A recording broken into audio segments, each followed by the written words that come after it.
Hi, I'm Carl Weber. Welcome to Video Aided Instructions English Grammar Series. This is the Sentence Complements program. Do you like compliments? Most people do. Gee, I like what you've done with this apartment. Your hair looks good today. Great shoes. Well, the kinds of compliments we'll be talking about in this program are a little different. The kind of compliments I just talked about are spelled C-O-M-P-L-I-M-E-N-T-S. The compliments we'll be talking about in this program use the letter E in place of the letter I. And that word complement is connected with the verb complete. To complete something is to finish it or to round it out. And a sentence complement is a word or a group of words that completes the thought begun by the subject and the verb in a sentence. We've been talking in other programs in this series about how a sentence is a bit like a machine made up of various parts. The sentence complement is one of the important kinds of parts that go to make up a sentence, and it's important that you understand how to use sentence complements in order to express your meaning clearly and accurately. In this program, we'll talk about the different kinds of sentence complements and give you some basic rules for using them correctly in English sentences.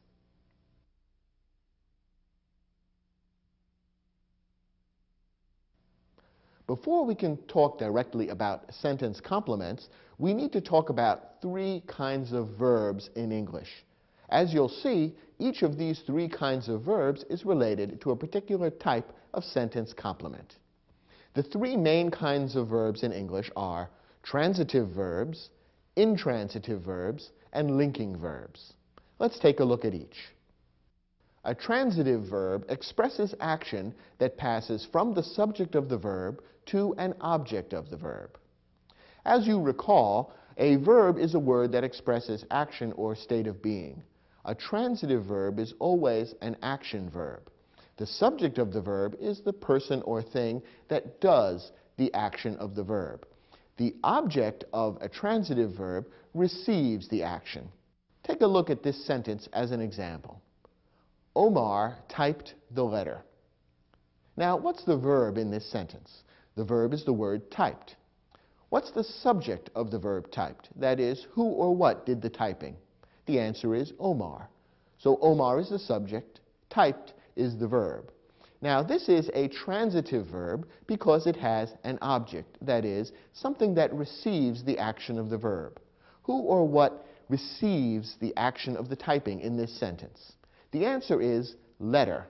The word letter is a noun which is receiving the action of the verb typed, and therefore it's the object of the verb. Because the verb typed has an object which receives the action, we refer to typed as a transitive verb. Here's another example. Lorraine swam 20 laps.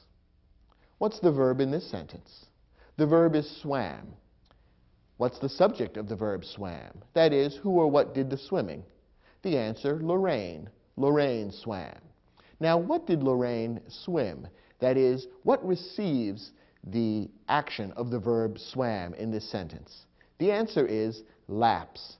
Laps is a noun which receives the action of the verb swam. It tells us what Lorraine swam. So laps is the object of the verb swam, and therefore, in this sentence, swam is a transitive verb, because only a transitive verb expresses action that passes from the subject of the verb to an object. Now, the second type of verb is an intransitive verb. As you may know, the prefix in English usually means not. It takes the meaning of the word and reverses it or negates it. So you might be able to guess that an intransitive verb is a verb that is not transitive, and that's exactly right. Here's the definition. An intransitive verb expresses action that does not have an object. We saw a moment ago that a transitive verb has an object which receives the action of the verb. An intransitive verb doesn't have such an object. Take a look at this sentence. Elliot slept. This is a short sentence, only 2 words, but it is a complete sentence. It has a subject and a verb, and it expresses a complete thought. In this sentence, the verb is slept, and the subject is Elliot.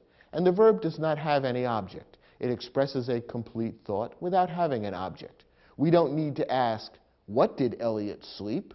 Because the meaning is complete without any object. Elliot slept, that tells us exactly what happened. It's perfectly clear, and it doesn't sound incomplete. So slept in this sentence is an intransitive verb. It has no object, and it doesn't need one. Here's another example. Jacques laughed. Again, it's a very short sentence, but it is complete. It contains a subject and a verb. The verb is laughed. The subject is Jacques. Jacques is the one doing the laughing. And there is no object.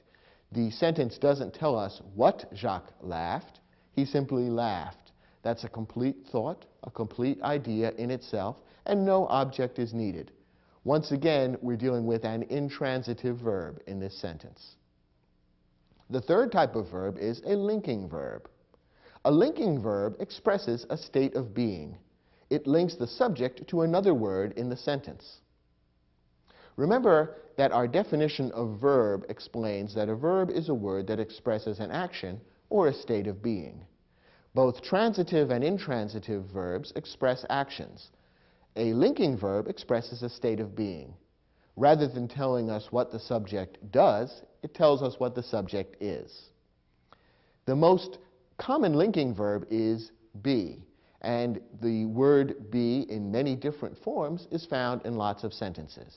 Some other common linking verbs are act, appear, seem, taste, and turn, and there are quite a few others.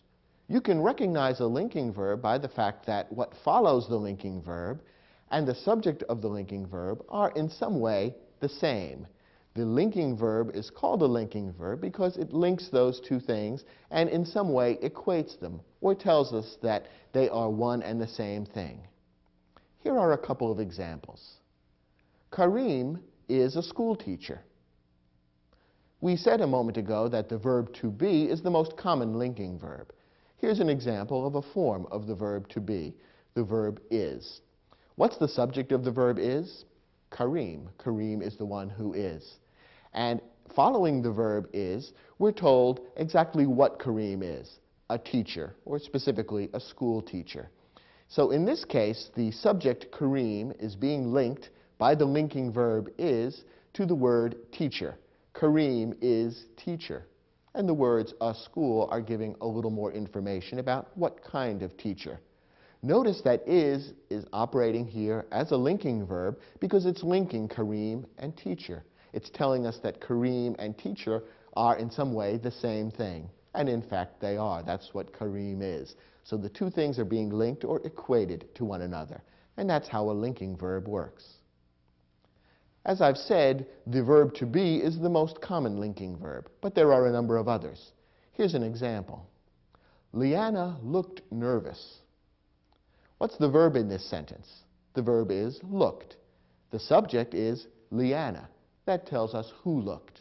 And the word that follows looked is the word nervous. And this is being linked to Leanna by the linking verb looked. We can tell that in this sentence, looked is operating as a linking verb because Leanna and the word that follows, nervous, are being linked or equated with one another. We're being told that Leanna and nervous are in some way the same thing. And in fact, we know that Leanna is nervous. Notice that in this case, the verb looked, which is a linking verb in this sentence, is being used to mean almost the same as the verb to be. When we say that Leanna looked nervous, we're saying in a way that Leanna is or was nervous. So the verb looked is being used as a linking verb in a way that's similar to the way the verb to be is used. We're being told that Leanna and nervous are linked or equated in some way. And that's why looked is being used in this sentence as a linking verb. One more example. Edgardo felt optimistic. In this sentence, the verb is felt, and the subject is Edgardo. And what did Edgardo feel? He felt optimistic. Once again, felt is being used as a linking verb in this sentence because Edgardo and optimistic are being linked. They are being equated. When we say that Edgardo felt optimistic, that's almost the same thing as saying he was optimistic. It's just putting a slightly different meaning on it. So in this sentence, felt is being used as a linking verb, and what comes before and after the linking verb, those two things are being equated or being made to appear the same. Edgardo and optimistic go together, and that's why felt is considered a linking verb in this sentence. These then are the three kinds of verbs: transitive verbs, intransitive verbs, and linking verbs. And as you'll see in a moment, it's important to understand the difference in order to understand how sentence complements are used. Notice that some verbs can be used as more than one kind of verb. In other words, the very same verb word can be used in a transitive way or an intransitive way, or perhaps as a linking verb. Take a look at these examples. Miguel ran. Here's a short sentence which expresses a complete thought in itself. The verb is ran, the subject is Miguel, and when we read this sentence we understand Miguel ran. Perhaps he's a runner on the track team and went out running this morning, and we could say, well, Miguel ran. This could be a complete sentence, and in this case the verb ran is being used as what kind of verb? Transitive, intransitive, or linking? In this case, ran is being used as an intransitive verb. Remember that an intransitive verb doesn't have any object. The action simply stops with the verb ran, and the action does not pass on to an object that follows the verb. Miguel ran, a complete sentence in itself, and ran is an intransitive verb. But now compare it to this sentence. Jorge ran the car wash. Here we have the same verb, ran, but it's used in a very different way than in the previous sentence. In the previous sentence, we saw that the verb ran had no object. Miguel ran, and that was the end of the sentence. In this case, the verb ran does have an object. The action of the verb ran is being passed on to something which is receiving that action, namely the car wash. That is what Jorge ran. So in this sentence, the verb ran, this very same verb that we saw a moment ago being used as an intransitive verb, is being used as a transitive verb, a verb that has an object which receives the action of the verb. So these two sentences show us that the same verb can sometimes be used as either a transitive verb or an intransitive verb. Here's another example of how the role played by the same verb may change from one sentence to the next. Anna grew tomatoes. In this sentence, the verb is grew. The subject is Anna. Now, what did Anna grow? Is there an object to the verb grew? Yes, there is. She grew tomatoes. So the noun tomatoes is the object of the verb grew. It receives the action of the verb. Therefore, what kind of verb is grew in this sentence? It's a transitive verb, because remember, only transitive verbs pass the action along to an object. Compare that with this sentence. Tova grew hungry. Here we have the same verb, grew, but the meaning is a little different, and the structure of the sentence is different. In this case, the verb grew doesn't have an object. This word hungry doesn't tell us a thing that Tova grew, the way Anna grew tomatoes. Hungry isn't a noun, and it doesn't name some object which receives the action of the verb grew. Instead, it tells us what Tova was. Therefore, what kind of verb is grew? In this case, grew is being used as a linking verb. The two words Tova and hungry are being linked or equated. We're being told, in effect, that Tova was hungry. She grew hungry, that is, she got to be hungry over time, but in effect, the two things are being equated with one another. Tova was hungry. That's another way of saying almost the same thing as Tova grew hungry. So in this particular example, the verb grew is being used as a linking verb. It is linking Tova and hungry. The two things are being equated with one another. Hungry is not the object of the action. It's not receiving the action in the way the tomatoes received the action of growing in the sentence about Anna. Instead, grew is being used as a linking verb, and Tova and hungry are being equated with one another. Once again, notice that the very same verb can be used with different meanings to play a different role in a sentence. So the same verb may be a transitive verb or an intransitive verb or a linking verb. You can't tell what type of verb a verb is just by looking at the verb in isolation. Instead, you have to look at it in the context of the sentence and understand how it's being used and how it relates to the words nearby. In your study guide, we've provided an exercise which will enable you to test your understanding of these concepts.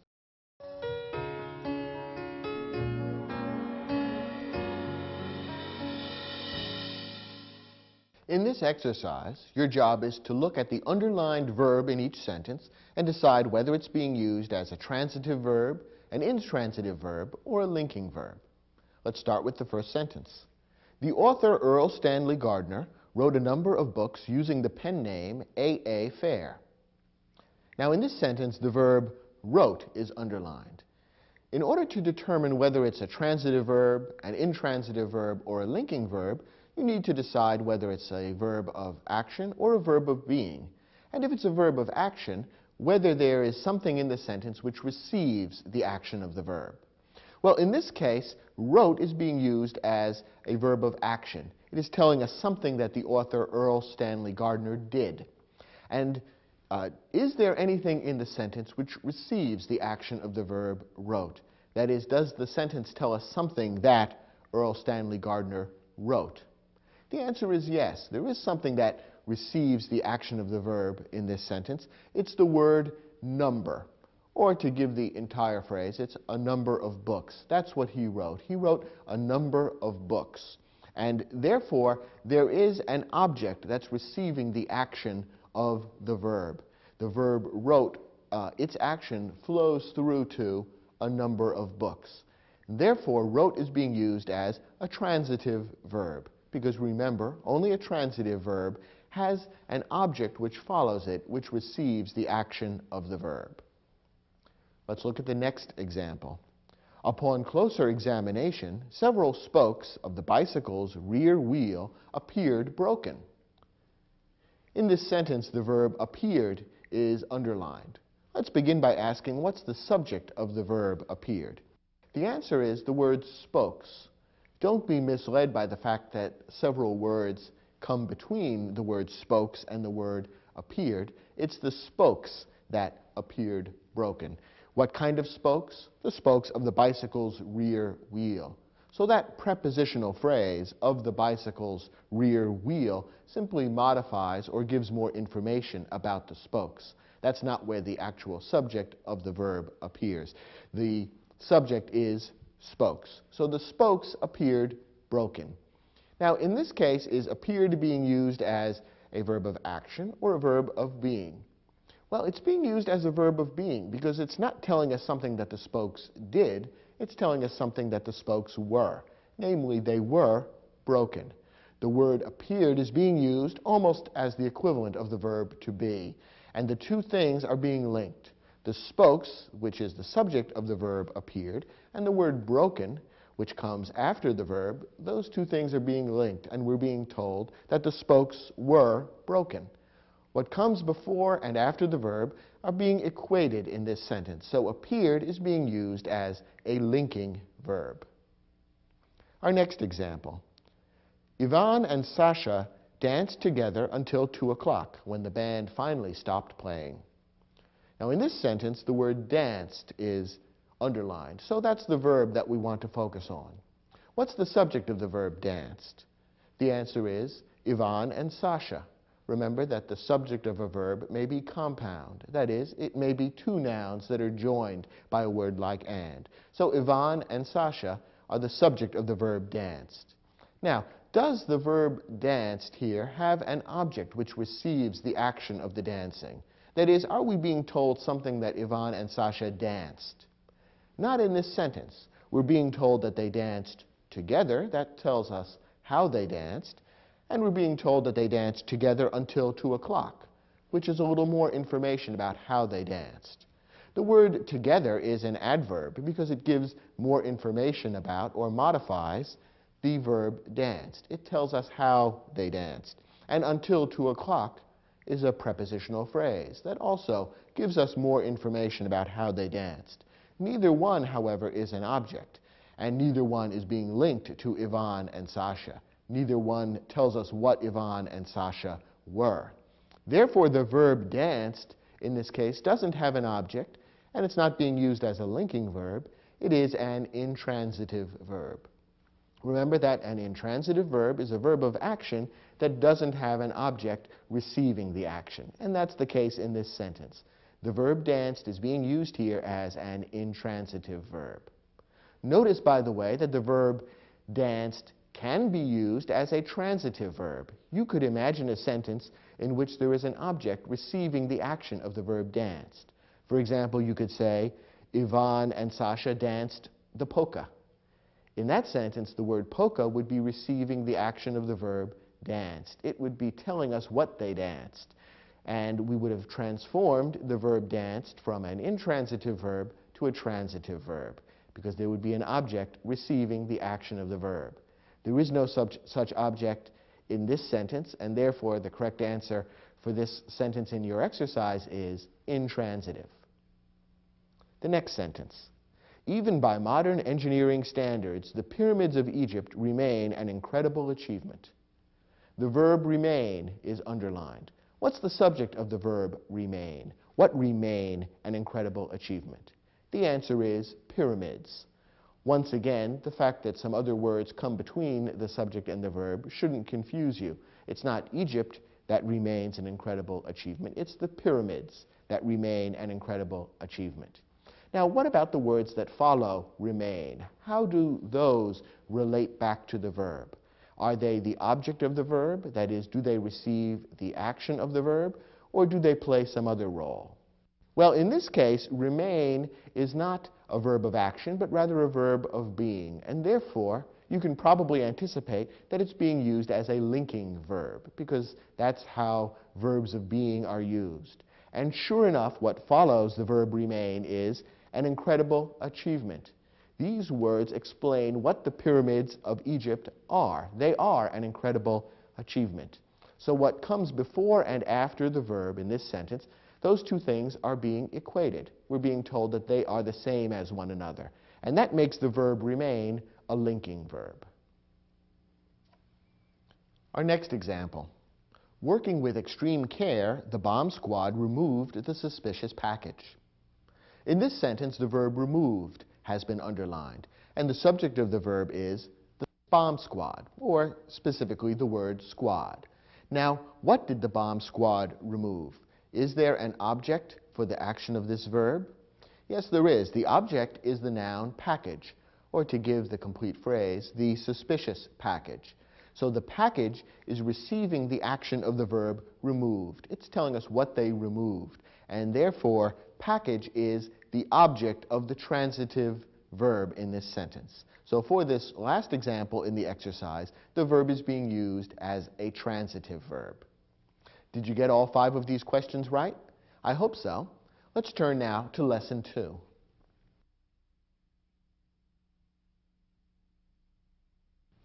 Now remember, the topic of this program is sentence complements. Everything we've been looking at so far relates to words or groups of words that complete the meaning of the subject and the verb. In the next lesson and the ones to follow, we're going to be talking about different kinds of subject complements. First, direct objects. A direct object is a noun or a pronoun that receives the action of a transitive verb. It answers the question, what or whom, after the transitive verb. By now, you're probably fairly familiar with the idea that a transitive verb passes the action along to some object. Well, technically, this is known as a direct object, and the reason that that particular term is important will become clear in a few moments when we move on to Lesson 3. A direct object is always a noun or a pronoun, and it receives the action of the transitive verb.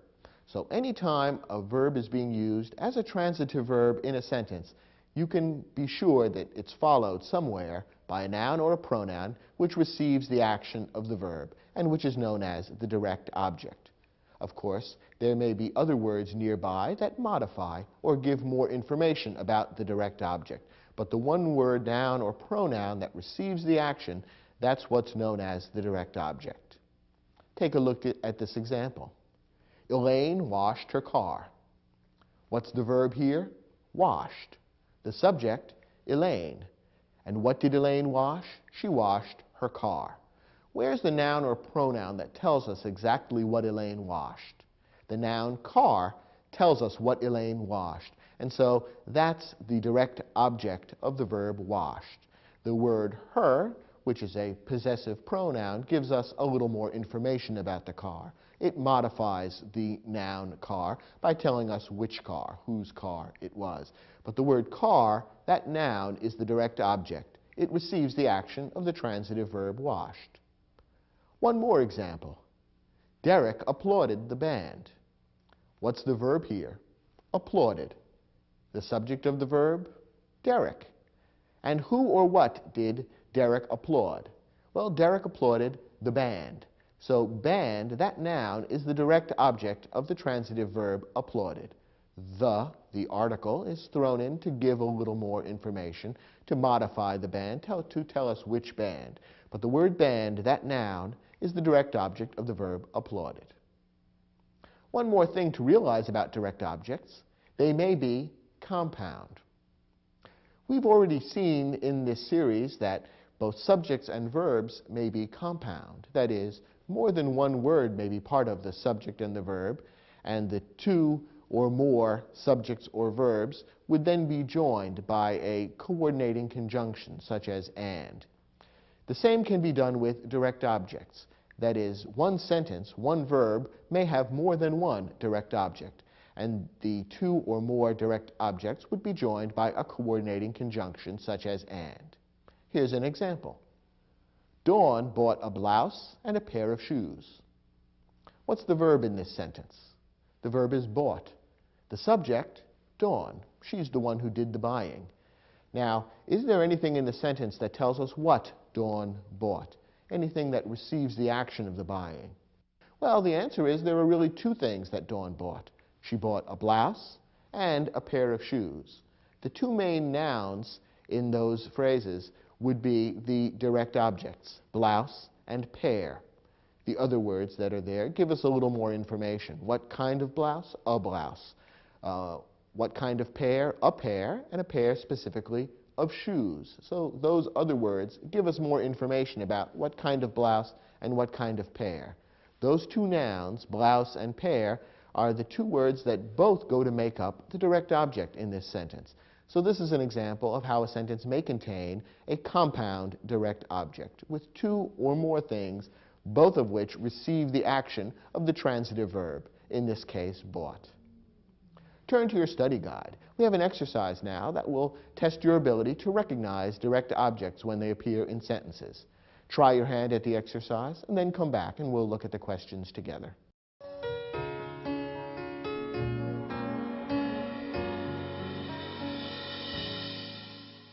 In this exercise, your assignment was to decide whether a direct object appears in the sentence. Not all of the sentences contain direct objects. In order to decide whether there's a direct object or not, you need to begin by finding the verb and then looking to see whether there's a word that receives the action of the verb. Let's begin. The voters in Lincoln County have selected Anderson for the state legislature 4 times in a row. Let's begin by finding the verb in this sentence. The verb is have selected. Remember that some verbs contain more than one word, in which case we refer to it as a verb phrase.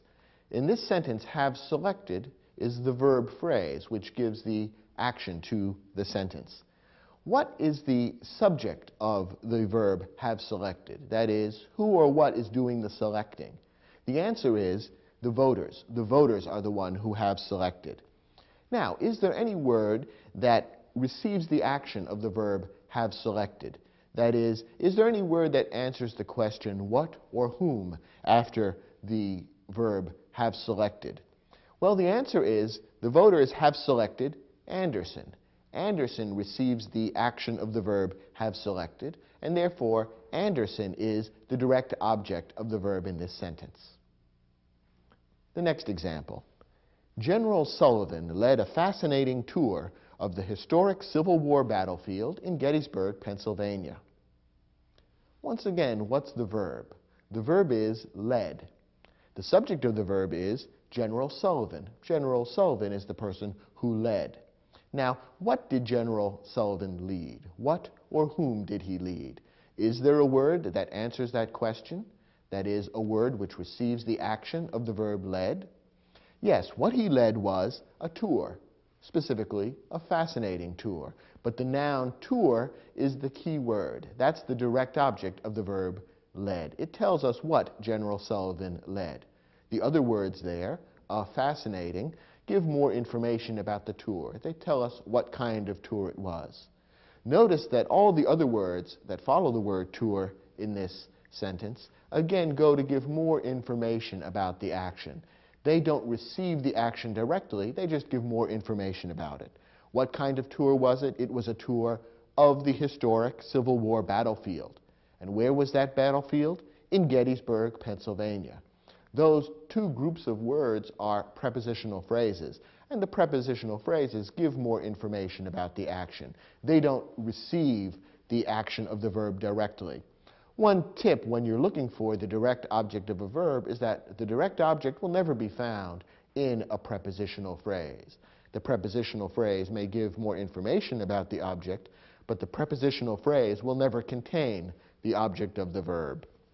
That's how we know that those words of the historic Civil War battlefield in Gettysburg, Pennsylvania, don't contain the direct object. The direct object is the word tour. Next example.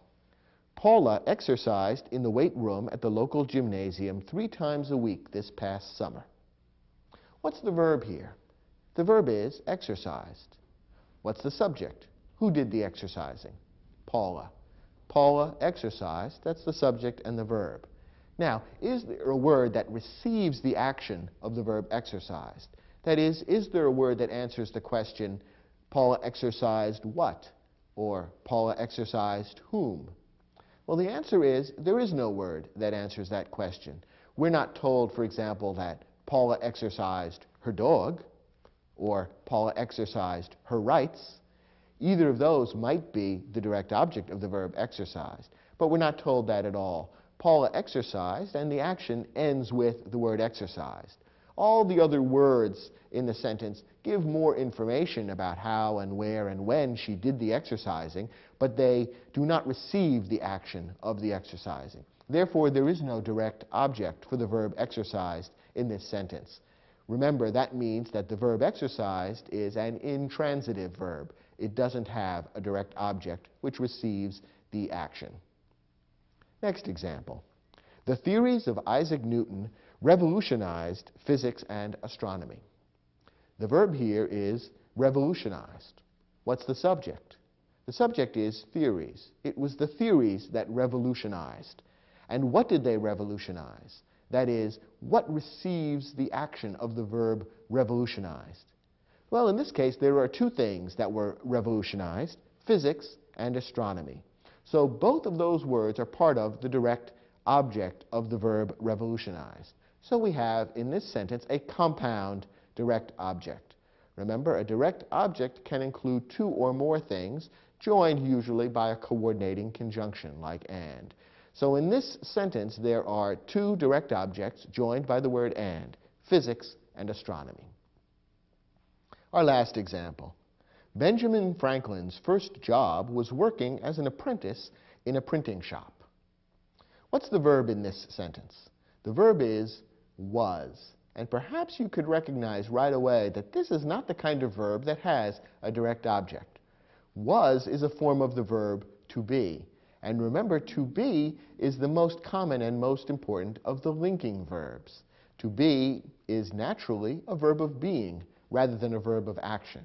And remember that only verbs of action can be transitive verbs. Only verbs of action can pass their action along to a direct object. So this particular sentence does not have a direct object. It's the second example in this exercise of a sentence that doesn't have a direct object. The verb was has as its subject job, and what follows tells us what the job was. It was working as an apprentice in a printing shop. So was is being used as a linking verb, and what comes before and after the linking verb, those two things are being equated. We are being told that they are one and the same. This is different from having a direct object which receives the action of the verb. So for this sentence, there is no direct object.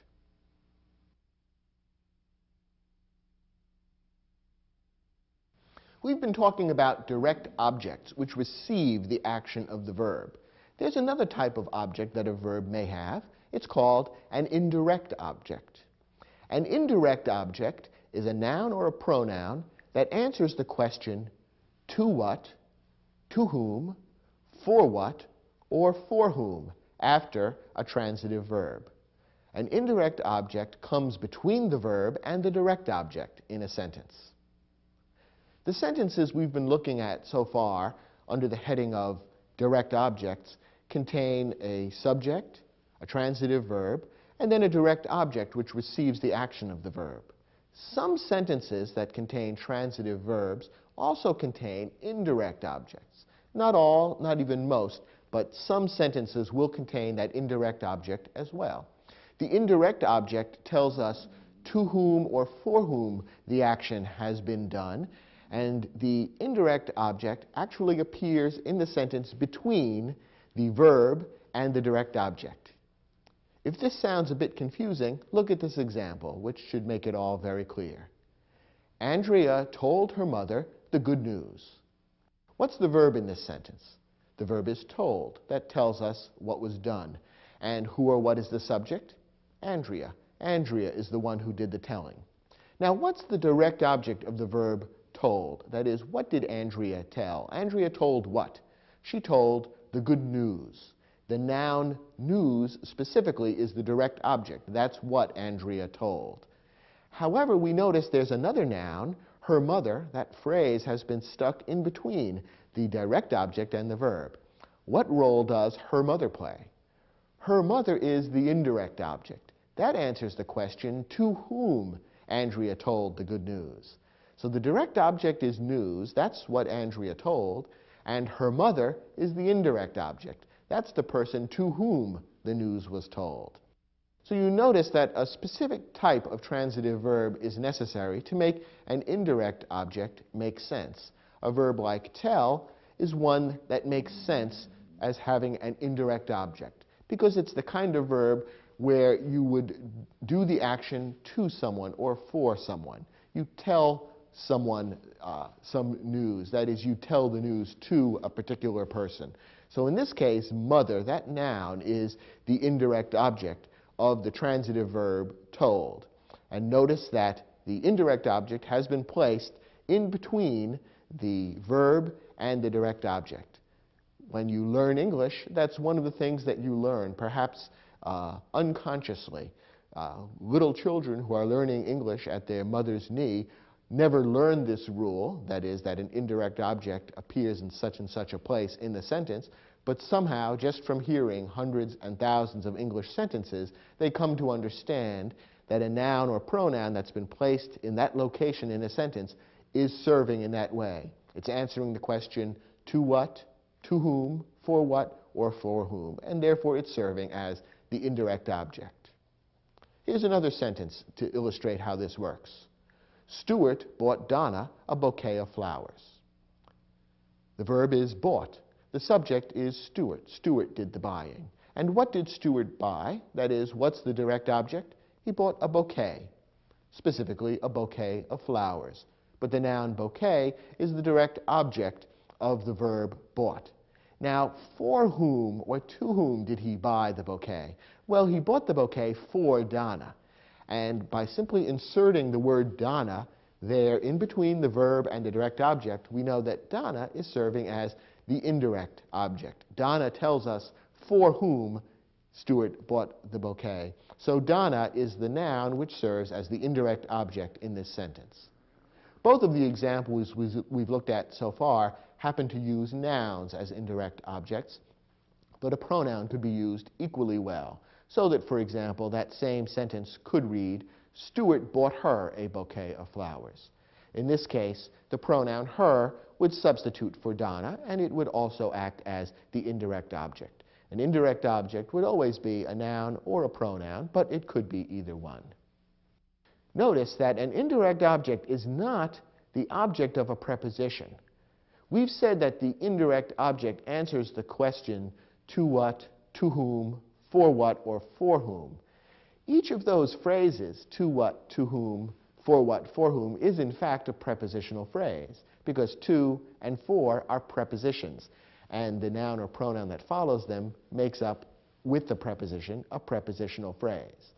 However, when you actually use the prepositional phrase in a sentence, then you no longer have an indirect object, even though the meaning is exactly the same. Grammatically, it would be considered something different and would be treated differently grammatically. Let me illustrate what I mean. Look at this sentence. Ray told his little sister a story. The verb is told, the subject is Ray. The direct object, that is, what did Ray tell, is story. That's what Ray told. Now, to whom did he tell the story? Answer, sister, his little sister more specifically. So sister is the indirect object, and it's placed just where it is supposed to be, between the verb and the direct object. Now, here's another sentence that says the same thing, but doesn't contain an indirect object. Ray told a story to his little sister. In this sentence, we have the same verb, told, and the same subject, Ray. We even have the same direct object, story. That's what Ray told. Now, to whom did he tell the story? Well, he told his little sister. But in this case, little sister is not appearing as an indirect object. Notice that it's not placed between the verb and the direct object. Instead, it has been made part of a prepositional phrase and stuck on at the end of the sentence. To his little sister. The preposition to introduces the prepositional phrase. So even though the meaning is the same, in this case, the grammatical structure is different. The indirect object has been taken out of its proper place between the verb and the direct object and has been tacked on at the end with a prepositional phrase. Either construction is perfectly clear and either one is perfectly correct. We simply want to differentiate them so that you'll understand the difference between an indirect object and the object of a prepositional phrase. The meaning is the same, but grammatically they are different, and different rules would apply. Finally, an indirect object may be compound. Just as a direct object may include two or more things joined by a coordinating conjunction, the same can be true of an indirect object. Look at this sentence. Ms. Powell gave her mother and father a beautiful anniversary gift. What's the verb here? Gave. The subject, Ms. Powell. And what did Ms. Powell give? That is, what's the direct object? The answer, gift. She gave a gift, specifically a beautiful anniversary gift. Now, to whom did she give the gift? That is, what's the indirect object of the verb gave? The answer is mother and father. There are two indirect objects in this sentence because there are two people to whom the gift was given. Those two words, mother and father, joined by the coordinating conjunction and, go together to make up a compound indirect object in this sentence. Try your hand at the next exercise in your study guide, which will give you a chance to practice the skills and information we've just shared with you.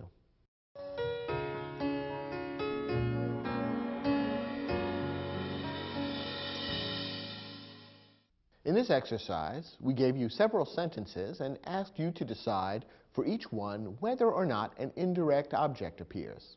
Let's take a look at them one by one. First, Moesha wrote her grandmother a long letter thanking her for the birthday gift. It's usually a good way to start to look for the verb in a sentence like this and then work from the verb outward. What's the verb in this sentence? The answer is wrote. Wrote is the word that contains the action of the sentence. And who or what is the subject? Who did the writing? The answer, Moesha. Now, is there a direct object? That is there something in the sentence which tells us what Moesha wrote? Something that receives the action of the verb wrote. Yes, what Moesha wrote was a letter, specifically a long letter. So the word letter is the direct object of the verb wrote. It tells us what Moesha wrote. Now the tricky question, is there an indirect object? That is there something in the sentence that tells us to what, to whom, for what, or for whom the letter was written? Well, the letter was written to Moesha's grandmother, and that noun grandmother appears in the sentence between the verb and the direct object. Therefore, it's in the right place for an indirect object, and that, in fact, is what it is. So the noun grandmother is the indirect object here. It answers the question, to whom Moesha wrote the letter. And that's the answer for this first question. Next, after 2 days of debate, the town council awarded the road maintenance contract to a company owned by several local citizens. It's a long, complicated sentence, but let's break it down piece by piece, and I think you'll find it's not that difficult to understand. First, what's the verb? What's the action that's happening in this sentence? The answer is awarded. Who or what is the subject of the verb awarded? Who did the awarding? The answer, council, or more specifically, the town council. So council is the subject. Now, is there a direct object? Is there a word that tells us what the town council awarded? Yes, the answer is contract. They awarded the contract, or more specifically, the road maintenance contract. Now, what about an indirect object? Is there a word or phrase that answers the question to whom or to what the road maintenance contract was awarded? Well, the answer in a way is yes, the contract was awarded to a company owned by several local citizens. But this is not being used as an indirect object.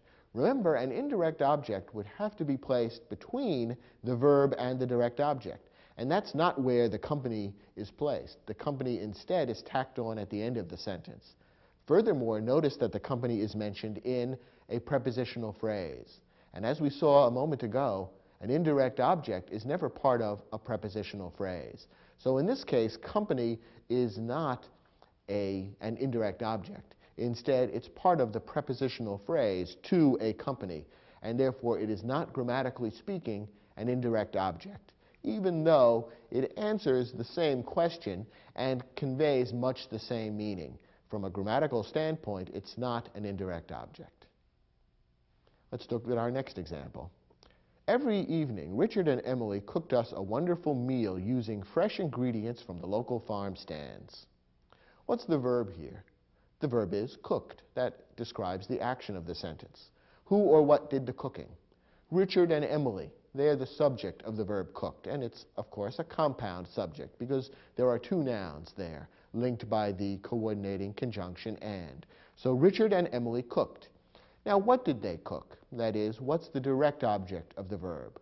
What they cooked is a wonderful meal. So the noun meal is the direct object. Now, is there an indirect object, a word that appears between the verb and the direct object, which answers the question to what, to whom, for what, or for whom? Yes, the answer is us. The pronoun us answers the question for whom the wonderful meal was cooked. Lucky us. So us, that pronoun, is the indirect object. It answers the question for whom the meal was cooked, and it appears between the verb and the direct object. So us, that pronoun, is the indirect object in this sentence. Next example. Each candidate prepared a written statement for the selection committee. What's the verb here? The verb is prepared. Who or what did the preparing? Each candidate. So the verb is prepared. What's the direct object? That is, do we know who or what the candidates prepared? Well, they prepared a written statement. So the noun statement is the direct object. Is there an indirect object, a word appearing between the verb and the direct object, which tells to whom or for whom the statement was prepared? The answer is no. There is no indirect object here. Once again, as in a previous example, we have an answer to the question for whom the statement was prepared, but it appears in the form of a prepositional phrase at the end of the sentence, rather than as a true indirect object. So the selection committee is the object of the preposition for, and that's simply a prepositional phrase that gives more information about the action. It really doesn't serve grammatically as an indirect object. So this sentence is another example of one that doesn't contain an indirect object. Our last example. 2 minutes before game time, the coach gave her players a final reminder about the crucial importance of teamwork. What's the verb in this sentence? The verb is gave. Who or what gave? The coach gave. So coach is the subject of the verb gave. Now, who or what did the coach give? What is the direct object of the verb gave? Well, what the coach gave was a reminder, specifically a final reminder. So reminder is the direct object of the verb gave. Now, does the sentence contain an indirect object, a word that tells us to whom or for whom that reminder was given? Yes, the answer is her players. So the noun players, which does appear between the verb and the direct object, is the indirect object in this sentence. It answers the question to whom the coach gave the reminder, and it appears in the proper location in the sentence, and therefore players is the indirect object in this sentence.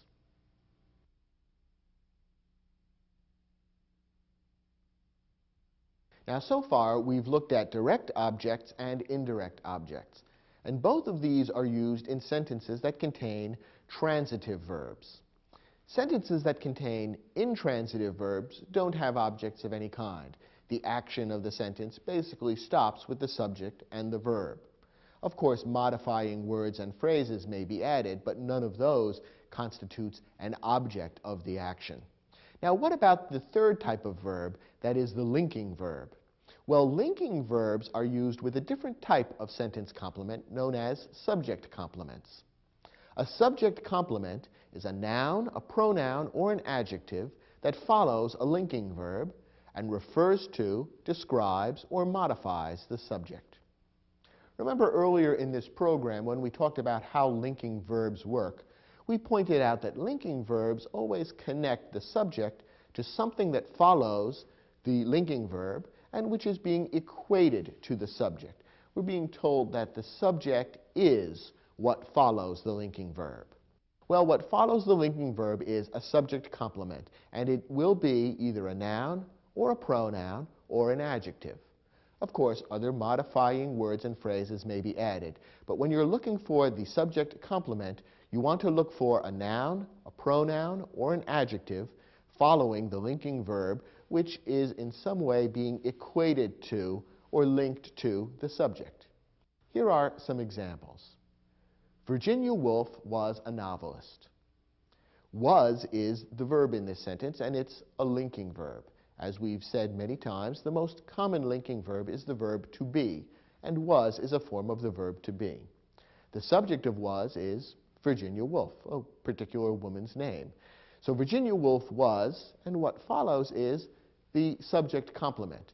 The noun novelist describes or modifies the subject Virginia Woolf. It gives us more information about Virginia Woolf. It tells us what Virginia Woolf was, specifically a novelist. So was, the linking verb, is linking Virginia Woolf and novelist and telling us that the two things were equated to one another. Virginia Woolf was a novelist. The two things are one and the same. So this is a classic example of a linking verb being used to connect the subject to a noun, novelist, which is the subject complement. Here's a different example. The world's greatest bullfighter is he. What's the verb here? The verb is. It's another form of the common linking verb to be. What's the subject of the verb is? The subject is bullfighter. That's the noun, which is the subject of the verb, and the other words there give more information about bullfighter. Which specific bullfighter? The world's greatest bullfighter. Now, what follows the linking verb is the subject complement. We said that a subject complement may be a noun, a pronoun, or an adjective. Here's an example of a pronoun being used as the subject complement. He. This is a rather unusual kind of subject complement. You probably don't hear a lot of sentences like this. And indeed, pronouns are the most unusual kind of subject complement. But we thought we ought to give you this sentence because we've made the point that a subject complement may be a noun or a pronoun or an adjective. So here's an example using a pronoun, he, as the subject complement. Notice that the pronoun he rather than him is correct. We have a separate program in this series which talks all about using pronouns correctly. And we'll talk about pronoun case in that program. And pronoun case is what differentiates he from him. When a pronoun is being used as a subject complement, you would use what's called the nominative case, which is he rather than him. And that's technically why he is correct. This kind of sentence doesn't come up very often. Perhaps the most common situation in which the use of a pronoun as a subject complement comes up would be when you knock on someone's door and they say, "Who's there?" and you respond, "It is I." That would be a common use of the pronoun I as a subject complement. And because it's a subject complement, you want to use the nominative case I rather than me. So "it is I" is correct rather than "it is me." It's a small matter, doesn't come up a lot, but we've covered it now, and we're ready to move on to our third example of a subject complement. Sandra looked happy. Here, the verb is looked. The subject is Sandra.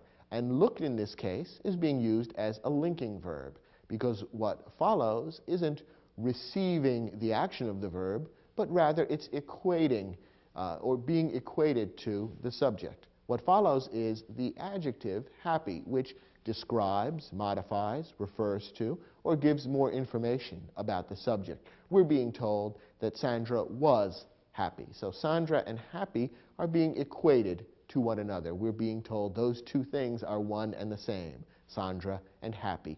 So looked is acting here as a linking verb, and what follows is an adjective being used as the subject complement. So once again, a subject complement follows a linking verb, and it can be either a noun or a pronoun or an adjective. And just like the other forms of sentence complements that we've looked at in this program, a subject complement may be compound. In other words, there may be more than one word included in the subject complement, and the two or more words would normally be joined by a coordinating conjunction. For example, Gary is a singer and a dancer. Here we have the linking verb is linking the subject Gary to two words which are nouns, which are the subject complements, singer, dancer. One more example. My favorite sports teams are the Denver Nuggets and the Colorado Rockies. Here the linking verb is are. Teams is the subject, more specifically my favorite sports teams, and there are two nouns that serve as subject complements, Denver Nuggets and Colorado Rockies. Another example of how the subject complement can be compound. Try your hand at the next exercise in your study guide, which will give you a chance to practice the skills and information we've just shared with you.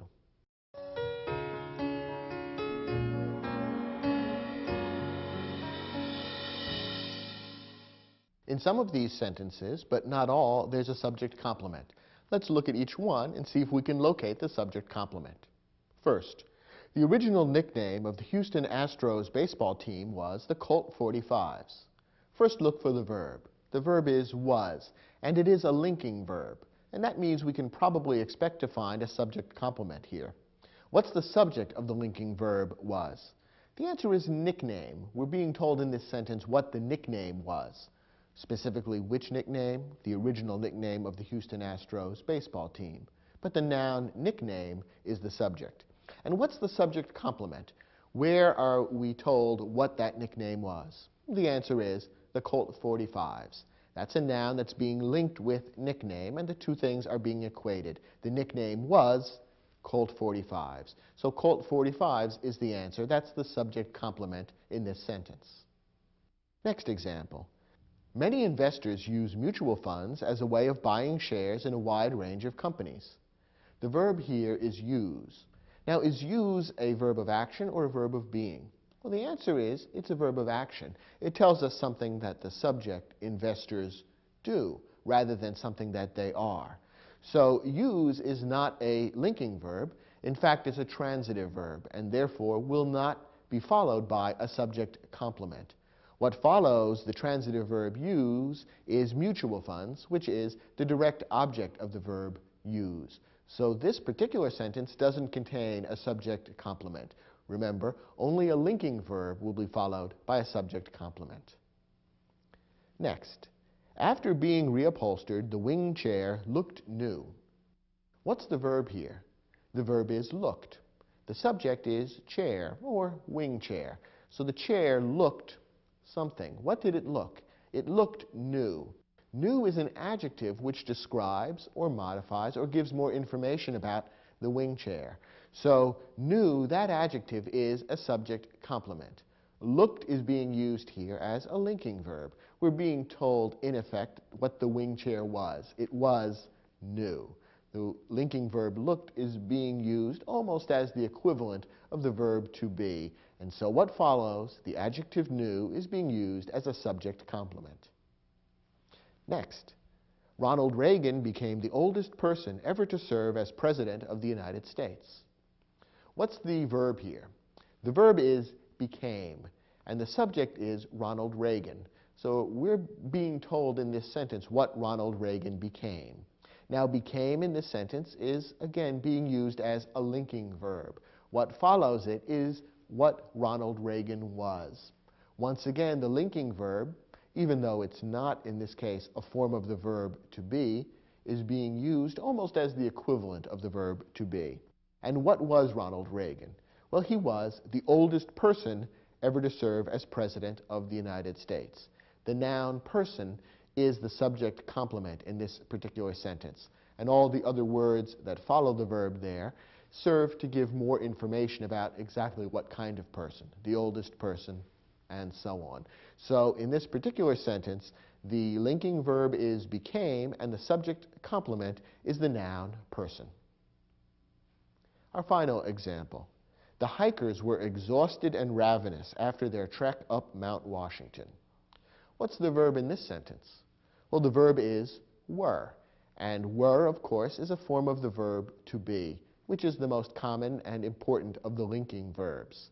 The subject of the verb were is hikers, and what follows the verb were is what the hikers were. Therefore, it's the subject complement that gives us more information about the hikers.